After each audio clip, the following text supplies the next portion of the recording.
ഓണമാണ് 2025 ഓഗസ്റ്റിലാണ് ക്ലാസ്മേറ്റ്സ് ഇറങ്ങിയത്. ചേട്ടനിയന്മാർ, അതായത് പൃഥ്വിരാജ്, ഇന്ദ്രജിത്ത് അല്ലേ, ജയസൂര്യ. അതായത് ഒരു 2006 ഓണ കാലഘട്ടം. അതില് അഭിനയിച്ച ഒട്ടുമിക്കവരും നല്ല രസമായിട്ടാണ് എല്ലാം. അല്ല, ശരിക്കും ക്ലാസ്മേറ്റ് സിനിമയെ കുറിച്ച് പറയുമ്പോൾ വെച്ചാൽ ആ ഓണത്തിന് ലാലേട്ടന്റെ മഹാസമുദ്രം ഉണ്ട്, മമ്മൂക്കയുടെ ഭാർഗവചരിതം ഉണ്ട്, നമ്മുടെ ദിലീപേട്ടന്റെ ഡോൺ സിനിമയുണ്ട്, സുരേഷ് ഗോപിയുടെ പതാകയുണ്ട്.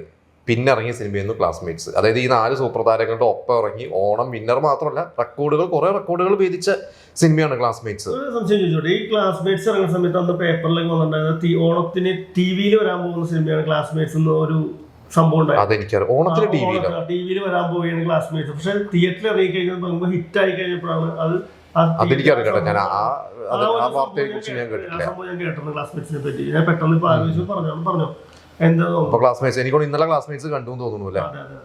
ക്ലാസ്മേറ്റ്സ് ഇടയ്ക്ക് ഇപ്പോഴും ടി വിയിൽ റെഗുലർലി വരുന്ന ക്ലാസ്മേറ്റ്സ് സിനിമ ശരിക്കും പറയുകയാണെങ്കിൽ അന്ന് ഹിറ്റായത് മാത്രമല്ല, അതിനൊന്ന് മികച്ച കഥയ്ക്കുള്ള സ്റ്റേറ്റ് അവാർഡ് കിട്ടിയിട്ടുണ്ടായിരുന്നു. ജെയിംസ് ആൽബർട്ട്, പുതിയ റൈറ്റർ, മികച്ച കഥാകൃത്ത്. അതേപോലെ മികച്ച ഡയറക്ടർക്ക് ലാൽ ജോസും മികച്ച തിരക്കഥാകൃത്തിന് ഈ പറയുന്ന ജെയിംസ് ആൽബർട്ടും ഫൈനൽ റൗണ്ടിൽ ഉണ്ടായിരുന്നു സംസ്ഥാന അവാർഡ്. പക്ഷെ കിട്ടിയില്ല. അന്ന് മികച്ച തിരക്കഥാകൃത്ത് കിട്ടിയത് മേജർ രവിക്ക് കീർത്തി ചക്രയായിരുന്നു. ഡയറക്ടർ എനിക്കൊന്ന് ബ്ലസ്സി ആണോ പളുങ്കിനാണോ എന്ന് എനിക്ക് കൃത്യമായിട്ട് ഓർമ്മ കിട്ടുന്നില്ല. എന്തായാലും അവാർഡുകളും അരി കൂട്ടിയിട്ടുണ്ട്.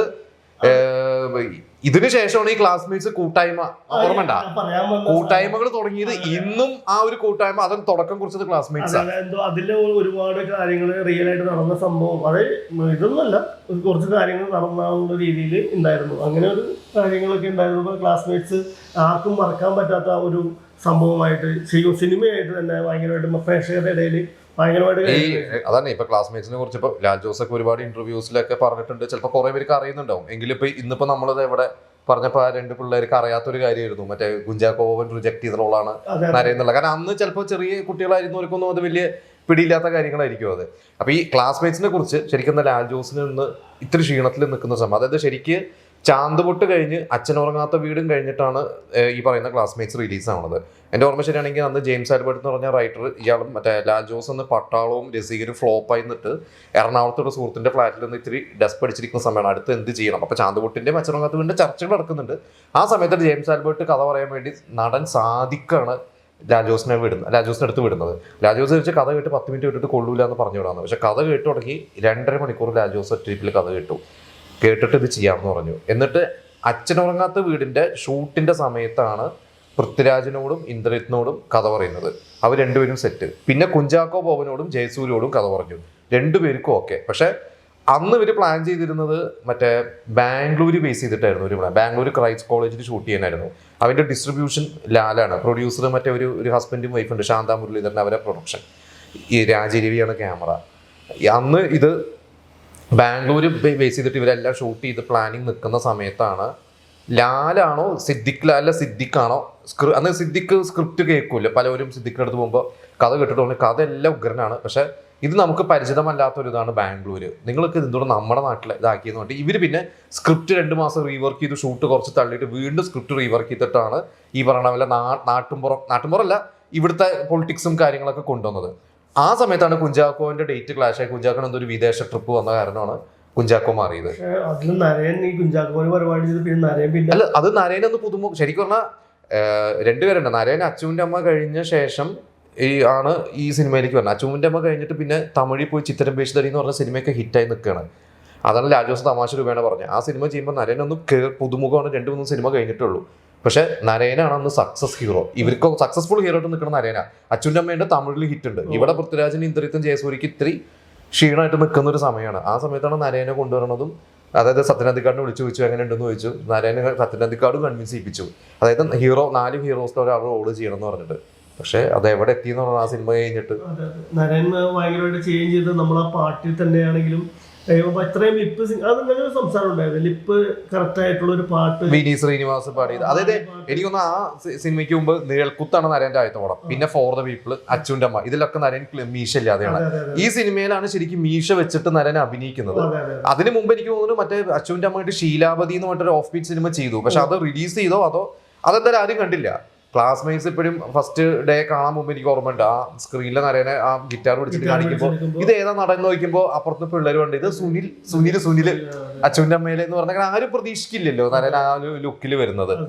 അങ്ങനെ വന്നിട്ടാണ് പിന്നെ ആ സിനിമ രാധിക എന്ന് പറഞ്ഞ നടീനെ മറക്കാൻ പറ്റില്ല. അവർക്ക് എനിക്ക് സ്റ്റേറ്റ് അവാർഡ് കിട്ടി, സപ്പോർട്ടിംഗ് ആക്ട്രസിന് സ്റ്റേറ്റ് അവാർഡ്. ജഗതി ശ്രീകുമാർ, ബാലേന്ദ്ര മേനോൻ, സുരാജ്, അനൂപ് ചന്ദ്രൻ, കുറെ പേരൊക്കെ അതിൽ നല്ല രസമായിട്ട് എല്ലാവരും അതിലും ഭയങ്കര ഇതായിരുന്നു. നല്ല എന്താ പറയാ സിംഗായിരുന്നു എല്ലാവരും. എല്ലാവർക്കും ഒരു റീബർത്ത് കൊടുത്തപ്പോ പൃഥ്വിരാജിന്, ജയസൂര്യക്ക് അതിന് ശേഷം. കാരണം ജയസൂര്യയും ഇന്ദ്രിത്തും എനിക്കൊന്ന് ശരിക്കും പറഞ്ഞാൽ അന്നത്തെ ഒരു ഇമേജ് വെച്ച് നോക്കുമ്പോൾ ആ ഒരു കോമഡി ജയസൂര്യയും സീരിയസ് വില്ലനിസം ഇന്ദ്രിത്തിന് കൊടുക്കേണ്ടതാണ്. പക്ഷെ ഉൾട്ടയടിച്ചത് ഇന്ദ്രിത്തിനെ ഒരു കോമഡിയിൽ പൂവാലിനാക്കി കൊടുത്തിട്ട് ജയസൂര്യ അപ്പുറത്ത് സതീശൻ കഞ്ഞൂക്കുരി ആക്കി കൊടുത്തു. അല്ല ഇത് കണ്ടാണ് ഇവരൊക്കെ മാർക്കറ്റ് വാല്യൂ ഉള്ള നായകന്മാരായി മാറിയത്. ശരിക്കും ഈ ഒരു സിനിമയോട് കൂടിയാണ് എല്ലാവരും ഒരു ഹീറോ എന്നുള്ള രീതിയിൽ. ഇപ്പോൾ ജയസൂര്യ തന്നെ പറഞ്ഞു ക്ലാസ്മേറ്റ്സ് കഴിഞ്ഞിട്ട് ഞാൻ ഇനി ഹീറോ വേഷേ ചെയ്യുള്ളൂ എന്ന് പറഞ്ഞിട്ട് ചോട്ടാ മുംബൈ ഉൾപ്പെടെയുള്ള പടങ്ങളിലേക്കുള്ള അവസരം സപ്പോർട്ടിംഗ് റോള് വേണ്ടാന്ന് വെച്ചിട്ട് നായകനായിട്ട് നിൽക്കുന്ന സമയത്താണ് കങ്കാരു വരുന്നത്. എന്നിട്ട് ജയസൂര്യ കങ്കാരുവിലെ വില്ലൻ വേഷം ഞാൻ ഹീറോ ആയിട്ട് എനിക്ക് ചെയ്യുള്ളൂ എന്ന് പറഞ്ഞ് നിൽക്കുന്ന സമയത്ത് കങ്കാരുവിലെ റോള് വന്നു കഴിഞ്ഞപ്പോൾ എനിക്ക് തോന്നി ഇത് വില്ലൻ പിടിക്കാം. അങ്ങനെയാണ് പൃഥ്വിരാജ് കങ്കാരുവിൽ വരണതും ജയസൂര്യ അതിൽ വില്ലനാവണതും. പറഞ്ഞ ക്ലാസ്മേറ്റ്സ് കുറെ ഭാഷകൾ റീമേക്ക് ഏതൊരു തമിഴില് പൃഥ്വിരാജ് തന്നെ ചെയ്തിരിക്കുന്നത്. പൃഥ്വിരാജിന്റെ റോള് പൃഥ്വിരാജ് തന്നെയാണ് ചെയ്തത്. എനിക്ക് തോന്നുന്നു സിദ്ധാർത്ഥാണെന്ന് തോന്നുന്നു തെലുങ്കില് ചെയ്തത്, എനിക്ക് തോന്നുന്നുണ്ട്. എത്ര ഭാഷയിലേക്ക് റീമേക്ക് ചെയ്തു. അന്ന് എനിക്ക് തോന്നുന്നു ലാജോസ് പറഞ്ഞിട്ട് ഇന്ത്യയിലെ എല്ലാ ഭാഷയിലേക്കുള്ള റൈറ്റ്സ് വിറ്റ് പോയിട്ടുണ്ട്, പക്ഷെ 3-4 ഭാഷയിലേ വന്നിട്ടുള്ളൂ. ഈ അമൃത ടിവിയില് ഞാൻ ഇപ്പോഴും വിചാരിക്കണം അമൃത ടിവിയിലൊക്കെ ആയിരുന്നു അന്ന്. പക്ഷെ എന്താണ് അങ്ങനെ ഒരു പടം ഇത് ടിവിയിൽ വരുന്നത്, അമൃത ടിവിയിൽ റിലീസ് ആവാന്നൊക്കെ ഒരു സംഭവം വന്നിരുന്നു. ഇനിയിപ്പോൾ എനിക്കറിയില്ല, ചിലപ്പോൾ എല്ലാ ആൾക്കാരും കണ്ടിട്ടുണ്ടോ എന്ന് എനിക്കറിയില്ല. പക്ഷേ ഈ പറയുന്ന കരിയർ വെച്ച് നോക്കുന്ന സമയത്ത് പിന്നെ എല്ലാവർക്കും അവസരങ്ങളായി, എല്ലാവരും നല്ല രീതിയിൽ തന്നെയായി. എനിക്ക് തോന്നുന്നു നരേൻ ചിത്രം ബേസിതടി കഴിഞ്ഞിട്ടാണ് ക്ലാസ്മേറ്റ്സ് ചെയ്തത്. ക്ലാസ്മേറ്റ്സ് ചെയ്യുന്ന സമയത്ത് നരേൻ അന്ന് പറഞ്ഞിട്ടുണ്ട് ക്ലാസ്മേറ്റ്സ് ഇറങ്ങുമ്പോൾ നരേൻ ഇവിടെ ഇല്ല. നരേൻ മറ്റേ സിനിമ ഏതായിരുന്നു നെഞ്ചിരിക്കും വരെ എന്ന് പറഞ്ഞ നമ്മുടെ വിജയുടെ അച്ഛൻ എസ് എ ചന്ദ്രശേഖർ സാറിന്റെ സിനിമ ചെയ്തുകൊണ്ടിരിക്കുക. അപ്പൊ നരേൻ പറഞ്ഞ അതും പള്ളിക്കൂടം എന്ന് പറഞ്ഞ 2 സിനിമ ഞാൻ ഇവിടെ ചെയ്യാം, എനിക്ക് ഇവിടുത്തെ സക്സസ് എൻജോയ് ചെയ്യാൻ പറ്റിയില്ല. അവിടുന്ന് നേരെ എന്നിട്ട് നരേന് 2 മാസം കഴിഞ്ഞിട്ട് ശബരിമലയ്ക്കാണ് പോകുന്നത്. ശബരിമലയിൽ പോകുമ്പോൾ പറയണ ആ ശബരിമലയിൽ പോയി മല കയറുന്ന സമയത്ത് അവിടെ വരുന്ന ചില ആൾക്കാര് വളമീനക്ക് വളഞ്ഞമീനക്ക് ആ പാട്ടാണ് നരേന്റെ ചിത്രമേഷനിലെ പാടുന്നത്. ഇങ്ങനെ പാടിക്കൊണ്ടിരിക്കുക. ഇത് കഴിഞ്ഞ് പോലീസുകാർ വന്നിട്ട് ഇത് നമ്മുടെ കൽബിലെ പാട്ടുകാരനല്ലേ എന്ന് പറഞ്ഞിട്ട് VIP ട്രീറ്റ്മെന്റ് കൊടുത്തു എന്നാണ്. അപ്പോഴാണ് ഞാൻ പറഞ്ഞു ഇത് അങ്ങനെ സക്സസ് ആയി എന്നുള്ളത്. ഇന്ന് അന്നത്തെ സോഷ്യൽ മീഡിയ ഒന്നും ഇല്ലാത്തതുകൊണ്ട് അറിയാം സക്സസ്ഫുൾ ആയി എന്നുള്ളത്. പക്ഷെ ഇങ്ങനെ ഒരു ആളുകളിലേക്ക് എത്തി എന്ന് പറഞ്ഞാൽ അത് കഴിഞ്ഞിട്ട് പിന്നെ നരേന്റെ റിലീസ് ചെയ്യുന്നത് പന്തയക്കോഴിയും ഒരേ കടലൊക്കെയാണ്. കാരണം അന്ന് പൃഥ്വിരാജ് നരേനൊന്നും ശരിക്കും അന്നത്തെ ഹീറോസ് 2 പേര്. അന്നത്തെ ഒരു മാഗസീനിൽ വന്ന വാർത്തയാണ് സത്യമാണെന്ന് അറിയില്ല. ഈ സിനിമയോട് കൂടി നരേനും പൃഥ്വിരാജിനും 10 ലക്ഷത്തിന്റെ അടുത്ത് റെമ്യൂണറേഷൻ. കുഞ്ചാക്കോ ബോബൻ അല്ല നമ്മുടെ ജയസൂര്യയും ഇന്ദ്രിത്തൊക്കെ അതിന്റെ താഴെയാണ്. പൃഥ്വിരാജും നരേനും ഈക്വൽ റെമ്യൂണറേഷൻ ആണ് അന്ന്. പൃഥ്വിരാജിന് കാക്കി സിനിമയ്ക്കും നരേന് പന്തയക്കോഴിക്കും 9 ലക്ഷം 10 ലക്ഷം അന്നത്തെ ഒരു മാഗസീനിൽ വന്നിട്ടുള്ളതാണ്. ഇവർക്ക് 2 പേർക്കാണ് അന്നത്തെ അടുത്ത ഹീറോസ് 2 പേര്.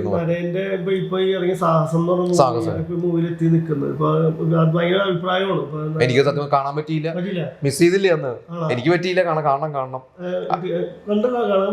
ഞാൻ ബുക്ക് ചെയ്തിട്ട് എനിക്കൊന്ന് പോകാൻ പറ്റിയില്ല. വ്യത്യസ്തമായിട്ട് ചെയ്തിട്ടുണ്ട്, അതെങ്ങനെയാന്നുള്ളത് നമുക്ക് കണ്ടിട്ട് മനസ്സിലാക്കാൻ പറ്റുള്ളൂ. പക്ഷെ ഞാൻ കണ്ടാണ്, എനിക്ക് അല്ല ഒരു ഡിഫറെന്റ് ആയിട്ട് ചെയ്തിട്ടുള്ളതാണ്. കാരണം സാധാരണ പോലീസ് വേഷങ്ങളിൽ നിന്ന് മാറിയിട്ട് ഒരു കോമിക്കൽ സാധനം ചെയ്തു എന്ന് പറയുന്നുണ്ട്. അതുപോലെ തന്നെ ഇപ്പൊ ഈ പൃഥ്വിരാജ്, പക്ഷെ എനിക്ക് ഇന്ദ്രജിത്ത് ആക്ടിംഗ് ബേസ് വെച്ച് നോക്കുമ്പോൾ എനിക്ക് തോന്നുന്നത് എപ്പോഴും ഇന്ദ്രജിത്താണ് കുറച്ചും കൂടി അല്ലെ. ഇന്ദ്രജിത്ത് കുറച്ചും കൂടി ഫ്ലെക്സിബിൾ ആണ്. ഈ പറഞ്ഞ പോലെ വില്ലനിസവും എല്ലാം കൂടി ചെയ്യാൻ പറ്റുന്ന ഒരാളാണ്. എന്നിട്ട് എന്ത് പറ്റി ഇപ്പൊ അങ്ങനെ ഒരു ഡൗൺ? പൃഥ്വിരാജ് പോലും ലോകത്തുള്ള എല്ലാ ഭാഷയിലും നമ്മളിങ്ങനെ പറയുന്നുണ്ട്. ഇപ്പൊ ഞാൻ ചിന്തിക്കാറുണ്ട്. പക്ഷെ എന്റെ അടുത്തൊരു സുഹൃത്ത് പറഞ്ഞ അദ്ദേഹം ഇന്ദ്രജിത്തിനായിട്ട് ഭയങ്കര അടുപ്പുണ്ട്. ഇന്ദ്രജിത്ത് പറഞ്ഞാൽ എനിക്ക് വരുന്നതല്ലേ ചെയ്യാൻ പറ്റുള്ളൂ എന്ന് പറഞ്ഞു. വരുന്നതിൽ നല്ലത് തിരഞ്ഞെടുക്കുന്നു ചെയ്യുന്നു എന്നാണ് പറയണത്. ചിലപ്പോൾ നല്ലത് എത്താത്തത് കൊണ്ടാവാം എന്ന് തോന്നുന്നു.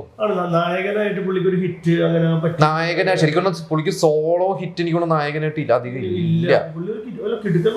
ഇപ്പൊ നമുക്കിപ്പോ ലെഫ്റ്റും അടുത്ത കാലത്ത് പോലത്തെ സിനിമകളൊക്കെ ഗംഭീരമായിട്ട് അത് എനിക്ക് തോന്നുന്നു അത്രത്തോളം പൃഥ്വിരാജ് ചിലപ്പോൾ പുൾ ഓഫ് ചെയ്യാൻ പറ്റില്ല. വട്ട് ജയൻ പൃഥ്വിരാജിന് പുൾ ഓഫ് ചെയ്യാൻ ചിലപ്പോൾ പറ്റില്ല. പക്ഷെ പുതിയ മുഖം പോലത്തെ മാസാണ് പൃഥ്വിരാജിനോ പറ്റുള്ളൂ. അതാണ് രണ്ട് ടൈപ്പാണ്. ഈ പറയുന്ന മുംബൈ പോലീസ് പൃഥ്വിരാജ് ചെയ്തിട്ടുണ്ട്, എന്നാൽ ഈ പറയുന്ന നമ്മുടെ പോലീസാണ് അതുപോലെ തന്നെ രണ്ട് ഇതാണ്. പക്ഷെ ഈ പറഞ്ഞ പോലെ വട്ട് ജയൻ എന്താ രസം ചെയ്യും, എന്താ ക്യാരക്ടർ. പട്ടിജനം എല്ലാവരും മനസ്സിൽ നിൽക്കും. അവസാനം പറയുന്ന രമ്യ നമ്പീശനോട് പറഞ്ഞ ഡയലോഗ് പോലും ഭയങ്കര രസമായിട്ടാണ് പ്രേസ് ചെയ്തേക്കുന്നത്. ക്യാരക്ടറൊക്കെ എന്ത് കൊടുത്താലും ഭദ്രമാണ് ഈ പറയുന്ന ഈ ഇന്ദ്രിയത്തിനോട്. പക്ഷെ അദ്ദേഹത്തിന്റെ ഈ പറയുന്ന കരിയറിൽ ഒരു ഹിറ്റ് എന്ന് പറഞ്ഞ സാധനം വരാത്തതുകൊണ്ടാണെന്ന് മനസ്സിലായി. വരുമായിരിക്കും, ചിലപ്പോൾ ഇങ്ങനെ സംഭവിക്കുമായിരിക്കും, ഒന്നും പറയാൻ പറ്റില്ല. ഒരു ബ്രേക്ക് കിട്ടിയാൽ മതി, ഒരു സോളോ ഹിറ്റ് കിട്ടിയാൽ മതി. എത്ര നാളുകളായിട്ട് ഒരു സോളോ ഹിറ്റ് എന്ന് പറയുന്ന ഒരു ഹിറ്റ് ഇല്ല, എനിക്ക് തോന്നുന്നു ഇല്ലാന്ന് തോന്നുന്നു. ഇദ്ദേഹത്തിന്റെ ഒരു നായകനായിട്ടൊരു സോളോ ഹിറ്റ് ഇല്ല. പിന്നെ ക്യാരക്ടർ റോളുകളിലൊക്കെ എമ്പുരാൻ പോലത്തെ സിനിമകളിലും ലൂസിഫർ പോലത്തെ സിനിമകളിലൊക്കെ പിന്നെ ഈ റാമിൽ നല്ല റോൾ ഉണ്ടായിരുന്നു. അത് മുടങ്ങിപ്പോയല്ലോ സിനിമ ജിത്തു ജോസഫിന്റെ. ഇപ്പൊ ഏതോ അതേപോലെ തന്നെ ഏതൊരു വലിയൊരു സിനിമയിൽ എനിക്കോട് ഒറ്റക്കൊമ്പനാന്ന് തോന്നുന്നു. ഒറ്റക്കൊമ്പില് സുരേഷ് ഗോപിയുടെ കൂടെ ഒരു നല്ല റോൾ ഉണ്ടെന്ന് കേട്ടെ. എന്തായാലും അത്യാവശ്യം നന്നായിട്ട് ചെയ്യുന്ന ഒരാളാണ് ഇന്ദ്രിയത്തിന്. ആക്ടിങ് എനിക്ക് അങ്ങനെ കമ്പയർ ചെയ്യാൻ പറ്റില്ല. എല്ലാത്തിനും വ്യത്യസ്തമായിട്ടുണ്ട്. പുള്ളി ചെയ്ത് കഴിഞ്ഞാൽ നോർമലാണ്, നാച്ചുറൽ ആയിരിക്കും, എല്ലാം ചെയ്യുകയും ചെയ്യും. പക്ഷെ പുള്ളിയുടെ കരിയർ വെച്ച് നോക്കുന്ന സമയത്ത് ഇന്ദ്രിയത്ത് ഒരു സോളോ ഹിറ്റ് ക്യാരക്ടർ കൊടുത്തു കഴിഞ്ഞാൽ അത് ഭദ്രമായിരിക്കും. പക്ഷെ അതൊരു ഹിറ്റ് പുള്ളിക്ക് അത് എന്താ വരാത്തെന്നുള്ള കാര്യമാണ് എനിക്കിപ്പോഴും മനസ്സിലാവുന്നത്. ഈ ക്ലാസ്മേറ്റ്സ് കഴിഞ്ഞിട്ടാണ് പൃഥ്വിരാജും നമ്മുടെ നരേനും കൂടി ഒരുമിച്ചാണ് പിന്നെ റോബിൻ ഹുഡ്. അത് കഴിഞ്ഞ് അമർ അക്ബർ കൂടി വന്നു കഴിഞ്ഞപ്പോഴാണല്ലോ ക്ലാസ്മേറ്റ്സ് ടീം വീണ്ടും അവര് 3 പേരും കൂടി വീണ്ടും വന്നത്. അന്ന് ഈ പൃഥ്വിരാജിന്റെ പണ്ടൊരിക്കലും ഇന്റർവ്യൂല് പറഞ്ഞിട്ടുണ്ട്, ഈ അച്ഛനുറങ്ങാത്ത വീടിന്റെ ഷൂട്ടിന്റെ സമയത്താണ് ലാൽ ജോസ് കഥ പറയുന്നത്. കഥ ഫുൾ പറഞ്ഞു കഴിഞ്ഞ് ഇവർ രണ്ടുപേരും ഒന്ന് റൂമിലേക്ക് നടന്നു പോകും. അതായത് രാത്രിയാണ്, റൂം അടുത്താണ്, ലൊക്കേഷൻ നടന്നു പോകാൻ പോകുമ്പോൾ പൃഥ്വിരാജും ഇന്ദ്രിയത്ത് തമ്മിൽ പറയാമെന്ന്, ഈ സിനിമയായിരിക്കും നമ്മുടെ രണ്ടുപേരുടെയും കരിയറിൽ ടേണിംഗ് പോയിന്റ് ആവാൻ പോകുന്നത്.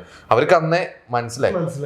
കുഞ്ചാക്കോ ബോബന് അത് നഷ്ടമായിരുന്നു. പക്ഷെ അത് ചിലപ്പോൾ എനിക്ക് തോന്നുന്നു കുഞ്ചാക്കോ ബോബനായിരുന്നെങ്കിൽ ആ ഫ്രഷ്നെസ് കിട്ടുമെന്ന് അറിയില്ല. കാരണം നരനായതുകൊണ്ട് ആ ഒരു ആരും ശ്രദ്ധിച്ചില്ല, അവര് വന്നു മരിച്ചുപോയി. പക്ഷെ ഇങ്ങനെ ഒരു ഫ്ലാഷ് ബാക്ക് വരും എന്നുള്ളത് ചിലപ്പോൾ കുഞ്ചാക്കോനാണെങ്കിൽ ആൾക്കാർ പ്രെഡിക്റ്റ് ചെയ്യും എന്തോ വരാൻ കിടക്കുന്നുണ്ട്. അത് തന്നെയാണ് രാധിക അന്ന് അത്ര ഫെമിലിയർ അല്ലാത്തതുകൊണ്ട്. പക്ഷെ പുള്ളിക്കാരി നന്നായിട്ട് ചെയ്തിട്ടുണ്ടായിരുന്നു. അതിൽ ഞാൻ പറഞ്ഞേ ബാലേന്ദ്ര മേനോൻ ഉണ്ടായിരുന്നു, അവരൊക്കെ നന്നായിട്ട് ചെയ്തിട്ടുണ്ടായിരുന്നു. സായികുമാറിന്റെ പെങ്ങളുണ്ടായിരുന്നു ഈ ക്ലാസ്മേറ്റ്സ് എന്നുള്ള സിനിമയിൽ ഒക്കെ നന്നായിട്ട് ചെയ്തിട്ടുണ്ടായിരുന്നു. ക്ലാസ്മേറ്റ്സ് പോലത്തെ ഒരു എന്താ പറയുക, ഒരു കോളേജ് ലൈഫ് അത് അന്നത്തെ കാലഘട്ടം കാണിക്കണേ. ആ പിള്ളേരാണെങ്കിലും അത്രയും ഹൈറ്റും വെയിറ്റും ഉണ്ടാവുന്നത്. പക്ഷെ അതിന്റെ റൈറ്റർ ജെയിംസ് ആൽബർട്ടിന് പിന്നെ അതുപോലെ ഒരു ഹിറ്റ് കിട്ടിയില്ല. ഇപ്പൊ അദ്ദേഹം എവിടെയാന്ന് പോലും സിനിമകൾ പോലും പിന്നീട് വന്നു. സൈക്കിള് ചെയ്തു, വെനീസിലെ വ്യാപാരി ചെയ്തു, പിന്നെ എനിക്ക് തോന്നുന്നു ഇവിടം സ്വർഗമാണ് ജെയിംസ് ആൽബർട്ടാന്ന് തോന്നുന്നു ചെയ്തത്. വ്യാപാരിയൊക്കെ ഇല്ലേ നമുക്ക് ഭയങ്കരമായിട്ട് ഇഷ്ടപ്പെട്ട പടമാണ്. എന്താണ് ഹിറ്റിലേക്ക് പോകാൻ ചെയ്യുന്നുള്ള കാര്യം മനസ്സിലാവാത്ത ഈ ജെയിംസ് ആന്റണി ഇപ്പൊ കാര്യം പറഞ്ഞില്ലേ, അതായത് ഈ പടം ക്ലാസ്മേറ്റ്സ് എന്നുള്ളത് രണ്ടാമത് റീവർക്ക് ചെയ്തിട്ട് ഇങ്ങോട്ട് മാറ്റി. എന്നിട്ടാണ് അത് ഹിറ്റ്. അത് മാത്രമല്ല ലാൽ ജോസിന്റെ പഠിച്ച കോളേജിലെ കുറെ കഥാപാത്രങ്ങൾ അതിൽ ഇട്ടിട്ടുണ്ട്. അതായത് ഈ നരേന്റെ പോലത്തെ ക്യാരക്ടർ, പഴന്തുണിയുടെ പോലത്തെ ക്യാരക്ടർ, ഇതൊക്കെ റിയൽ ലൈഫിൽ നിന്ന് പിന്നീട് ഒരിക്കൽ ലാൽ ജോസ് പഠിച്ച കോളേജിൽ പോയോ ഇവരൊക്കെ ഇൻട്രൊഡ്യൂസ് ചെയ്യുകയൊക്കെ ചെയ്തിട്ടുണ്ട്. ഇങ്ങനെ കുറെ ക്യാരക്ടേഴ്സ് ഉണ്ടെന്ന് പറഞ്ഞു. എന്തായാലും അന്നത്തെ ഒരു ഓണം ഒരു ഈ സിനിമ എത്ര റിപ്പീറ്റഡ് ഓഡിയൻസ്. കാരണം ഈ സിനിമ റിലീസ് ദിവസം ഞാൻ പോയിട്ടുണ്ട്. അന്ന് വലിയൊരാളോ ബഹളോ ഒന്നുമില്ല. ഇത് കഴിഞ്ഞ് ഒരു 2 ആഴ്ച കഴിഞ്ഞിട്ട് വീണ്ടും പോയി. അപ്പൊ ഇവരെല്ലാരും കാണുമ്പോ കയ്യടിയാണ്. അതായത് അന്ന് നരേനെ സ്ക്രീൻ കാണിച്ചപ്പോ ആരാന്ന് ചോദിച്ചാലൊക്കെ നരേനെ കാണിക്കുമ്പോ തന്നെ കയ്യടിയാണ്. ആ പാട്ട് 2 തവണ കാണിക്കണ്ട സിനിമയില്, ഓർമ്മയില്ലേ? എന്റെ കൽബിലെ എന്ന് തുടങ്ങുമ്പോൾ തന്നെ അത് ഭയങ്കര ഇതായിരുന്നു. വിനീത് ശ്രീനിവാസൻ ബ്രേക്കായ പാട്ടാണ്. വിനീതിന്റെ ബ്രേക്കായ പാട്ടാണ്. വയലാർ ശരചന്ദ്രന്മാർ എഴുതിയത് ഇതായിരുന്നു. അന്നും അപ്പോഴാണ് ഈ പേപ്പറിലൊക്കെ ഇത് വരുന്നത്. സംഗീത സംവിധായകൻ അലക്സ് പോൾ പേപ്പറിലുണ്ടായിരുന്നു. ഈ പറഞ്ഞ പോലെ അലക്സ് പോളും ഇപ്പൊ സിനിമകൾ കുറവാണ്. ഇവ എത്ര ഹിറ്റ് കൊടുത്ത അലക്സ് പോളാണ് ഇവരൊക്കെ. അതേ ജെയിംസ് ആൽബർട്ട്, അലക്സ് പോൾ, ഈ പറഞ്ഞ സിനിമയിൽ ബന്ധപ്പെട്ടവരൊക്കെ പിന്നെ ഇപ്പൊ സൈലന്റ് ആയിട്ട് ഇരിക്കുകയാണ്. അവരൊന്നും കാണുന്ന പോലും ഇല്ല അല്ലെ. അതെ. പക്ഷെ ആക്ടേഴ്സ് എല്ലാവരും ഉണ്ട്. ഈ പറയുന്ന പോലെ വേണ്ടമേനോൻ ഓക്കെ, പിന്നെ ജഗതി ആണെങ്കിൽ ഇതായി പോയി. ഏതായാലും നല്ലൊരു കൂട്ടായ്മയുടെ നല്ലൊരു സിനിമയായിട്ട് അന്നത്തെ 2006 എന്ന് പറയുമ്പോൾ 19 വർഷമായി. കാണാത്തവര് ഒന്നും ഉണ്ടാവില്ല എന്തായാലും അതിനെ കുറിച്ച്. പക്ഷെ ഈ പറഞ്ഞ ഇതിന്റെ പിന്നാമ്പുറ കഥകൾ കുറെ പേർക്കൊന്നും അറിയില്ല. ഇത് എങ്ങനെ സിനിമ സംഭവിച്ചു. അതായത് നരേന്റെ ഫസ്റ്റ് പടമാണ് ക്ലാസ്മേറ്റ്സ് വരെ വിശ്വസിക്കുന്നവരുണ്ട്. കാരണം നരേൻ പക്ഷെ for the people re release ഇറങ്ങുമ്പോ എന്തായാലും ജയരാജ് റീ റിലീസ് ഉണ്ട്. ഫോർ ദ പീപ്പിളെ കുറിച്ച് വേറെ കഥകൾ നമുക്ക് പിന്നെ പറയാം, വേറൊരു എപ്പിസോഡ് പറയാം. അപ്പൊ എന്തായാലും ഓണത്തിന് ഒരു ക്ലാസ്മേറ്റ്സ് ഓർമ്മകൾ മിക്കവാറും ടിവിയിൽ ഉണ്ടാവും. എല്ലാവരുടെയും കരിയർ, ജയസൂര്യ, ഇന്ദ്രജിത്ത്, പൃഥ്വിരാജ്, നരേന് ബ്രേക്ക് മലയാളത്തിൽ വീണ്ടും ഓർമ്മിക്കാനായിട്ടൊരു സംഭവമായിരുന്നു ഇത്. അപ്പൊ എന്തായാലും വൈകിപ്പിക്കാം. Thank you.